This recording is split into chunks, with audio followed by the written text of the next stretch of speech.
Hi friends, నేను మీ Nasaruddin. Amazon ప్రైమ్లో ఈ రోజు నుంచి స్ట్రీమింగ్ అవుతున్న బ్లింక్ మూవీ గురించి తెలుసుకుందాము.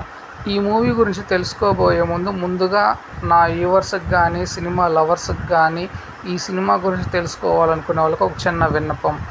సహజంగా సినిమా అంటే ఫైట్లు, పాటలు, అబ్బో ఎలివేషన్స్, హీరోయిజం లాంటి సినిమాలు లైక్ చేసే వాళ్ళకి ఈ సినిమా అస్సలు నచ్చకపోవచ్చు. ముఖ్యంగా చెప్పాలి అంటే ఇది ఒక స్లో నేరేషన్తో సోసోగా సాగే చిత్రంగా మొదట 45 మినిట్స్ ఏందిరా బాబు మాకు కర్మ అనేలా ఉంటుంది. కాబట్టి ముందుగానే చెప్తున్నాను. ఇకపోతే ఈ సినిమా రన్ టైం 2 గంటల 20 నిమిషాలు రన్ టైంతో స్ట్రీమింగ్ అవుతున్న అమెజాన్ ప్రైమ్ వీడియోలో ఇది ఒక సోషియో సైకో థ్రిల్లర్ మూవీగా ఉంటుంది. సో ఈ థ్రిల్లర్ మూవీలో సోషల్ ఎలివేషన్స్తో పాటు కొంత డిఫరెంట్ ప్యాటర్న్లో చిత్రీకరించాడు డైరెక్టర్. సో ఈ థ్రిల్లర్ మూవీ అంటే థ్రిల్లింగ్స్, ఎగ్జైట్మెంట్స్తో ఉంటాయి అనుకుంటే అది పొరపాటే. ఆల్మోస్ట్ సినిమా స్టార్ట్ అయ్యేదే 45 మినిట్స్ తర్వాత నుంచి తెలుస్తుంది అసలు స్టోరీ ఏంటి, ఎందుకు ఈ విధంగా సోసోగా లాగిస్తున్నాడు స్టోరీని అనేది. సో 40 మినిట్స్ మనకి ఈ సినిమా చూడాలంటే చాలా పేషెన్స్ ఉండాలి. ఆ పేషెన్స్ ఉన్నోళ్ళు మాత్రం ఈ చిత్రం చూడాలని నా విన్నపము. ఆఫ్టర్ 45 మినిట్స్ నుంచి అసలు డైరెక్టర్ ఎందుకు ఆ 40 మినిట్స్ని ఎంగేజ్ చేశాడు అనేది మనకు అర్థమవుతుంది.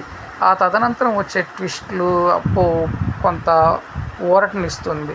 ముఖ్యంగా సినిమా స్టోరీ లైన్ వచ్చేసి హీరోకి అప్పుడప్పుడు ఒక వ్యక్తి కనిపిస్తూ ఉంటాడు. ఎందుకు కనిపిస్తున్నాడు, ఆ వ్యక్తికి హీరోకి ఉన్న సంబంధం ఏంటి, సెకండ్ హాఫ్లో ఆ వ్యక్తి హీరోల్ని ఇతను ఎందుకు రీప్లేస్ చేస్తాడు, అసలు ఇతని అమ్మకి ఆ వ్యక్తి హీరో అమ్మకి ఆ వ్యక్తికి ఉన్న సంబంధం ఏమిటి, హీరో అమ్మనే హీరో ఏ విధంగా మౌల్డ్ చేస్తాడు అనేదే స్టోరీ లైన్.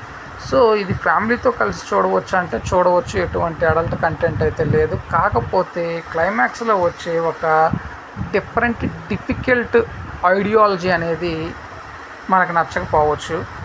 తల్లినే కొడుకు పెళ్లి చేసుకోవటం ఏమిటి అనే ఒక చిన్న లూపోస్ కాన్సెప్ట్, ఇన్లాజికల్ థాట్ తోటి డైరెక్టర్ ఈ చిత్రం నిర్మించటం కొంత తెలుగు ప్రేక్షకులకి మెప్పించకపోవచ్చు. కానీ సినిమాలోని యాక్టర్స్, వారి పెర్ఫార్మెన్స్ బాగా ఆకట్టుకుంటుంది. బిఫోర్ 40 మినిట్స్ నుంచి ఆఫ్టర్ 40 మినిట్స్ నుంచి బిఫోర్ 40 మినిట్స్ అంతగా ఉండదు స్టోరీలో. సో ఇకపోతే సినిమాటోగ్రఫీ కానీ టెక్నికల్ ఆస్పెక్ట్లో చూసుకున్నట్లయితే ఎడిటింగ్ కానీ కెమెరామ్యాన్ కానీ ఇవన్నీ మ్యూజిక్, బీజిఎం ఓకే పర్లేదు, సోసోగా ఉంటుంది. అక్కడక్కడ లో ప్రొడక్షన్ వాల్యూస్తో కొంత నిరాశ కలిగించాడు ప్రొడ్యూసరు. మిగతా యాక్టర్స్ యాక్టింగ్ పెర్ఫార్మెన్స్ కానీ, సినిమా తీసిన విధానం కానీ, స్క్రీన్ ప్లే కానీ ఓకే పర్లేదు అనిపిస్తుంది. కాకపోతే ఇప్పుడు వచ్చే చిత్రాలను చూసే వాళ్ళకి ఈ చిత్రం అంతగా మెప్పించకపోవచ్చు. కానీ ఈ సినిమాలో వచ్చే ట్విస్ట్లు, క్లైమాక్స్లో వచ్చే కన్క్లూజను, ఆ మధ్యలో వచ్చే కొన్ని ఎలివేషన్ సీన్స్, వీటన్నిటి కోసమైనా ఆ 40 మినిట్స్ని బేర్ చేయగలిగి చూసే వాళ్ళకైతే సినిమా కొంతమేర నచ్చుతుందని నేను 100% ఎష్యూరెన్స్ అయితే ఇవ్వగలను. సో ఈ బ్లాంక్ మూవీ చూస్తుంటే మనకు కొంత బ్లాంక్నెస్ అనేది కూడా ఏర్పడుతుంది. ఏంట్రా వీడు ఎట్లా తీసాడు ఈ సినిమాని, ఇక అసలు సినిమా తీయటం వచ్చా అనేలా ఉంటుంది. కాకపోతే అలా అనుకున్న వాళ్ళందరూ సెకండ్ హాఫ్కి వచ్చేదానికి పర్లేదు, మనమే రాంగ్ గెస్ చేసాము, సినిమాలో విషయం ఉంది, కంటెంట్ ఉంది, చెప్పుకోవడానికి ఒక సిచ్యువేషను, ఒక పెర్ఫార్మెన్సు, ఒక థీము ఇలా చాలా ఉన్నాయి అని చూసే ప్రేక్షకుడు కన్విన్స్ అవుతాడు, కన్క్లూజన్కి వస్తాడు, చూడాలి ఇంట్రెస్ట్గానే థాట్కి వస్తాడు. సో ఫ్రెండ్స్, పర్లేదు, ఓటీటీయే కాబట్టి, అది కూడా అమెజాన్ ప్రైమే కాబట్టి ఒకసారి అయితే చూడండి, మీకు కూడా నచ్చుతుందని నేను ఆశిస్తున్నాను. బట్ నా ఛానల్ని కొంచెం సబ్స్క్రైబ్ చేసుకోండి ఫ్రెండ్స్, దయచేసి.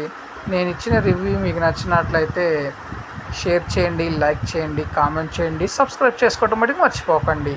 Thank you. నేను మీ నషరుద్దీన్.